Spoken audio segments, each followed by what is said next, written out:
Lesson 12, In-Game Chat. How to deal with trolls and not become one yourself. The pleasure of gaming can at times be overshadowed, not just by security issues, but by your opponents also. Win, and you might hear nasty things said about you. Lose, and you might be the one bad-mouthing and end up getting banned. Let's look at how to avoid both these scenarios, or at least minimize the risks. We'll take a typical situation. You just won a game and your opponent sends you a friend request. Why not? It was a good game and there are things to discuss. However, instead of a discussion, he calls you names, accuses you of using cheats, and reports you to the developer.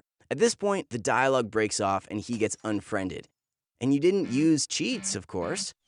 What to do in this situation?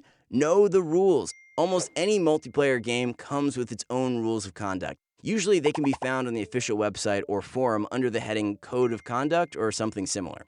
Before playing with others, it's a good idea to read the rules. They are broadly similar for almost all games, but can differ in the details. The nitty-gritty, however, is always the same. No abusive language, no insulting other players, no underhandedness. These rules must be followed, not only for the sake of civility, but because non-compliance can result in a temporary or even permanent ban.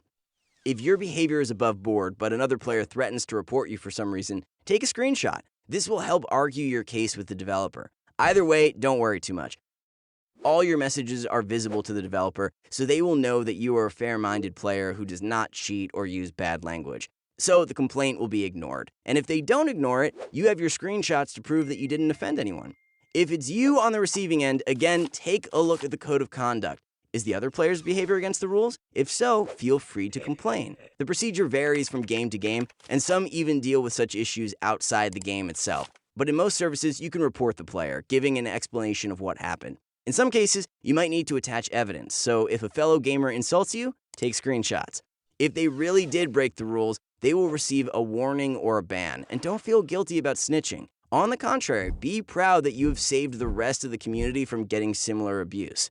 Sometimes, however, you might have the misfortune of running into a seasoned troll who manages to offend without breaking the rules. By all means, still complain, but the main thing is not to take it to heart and don't react to provocation. Otherwise, you might be the one who ends up breaking the rules and getting banned. So stay polite and simply close the dialogue. As you see, it's all pretty simple. In the next lesson, we'll talk about how to set up the world's leading messaging app for gamers, Discord.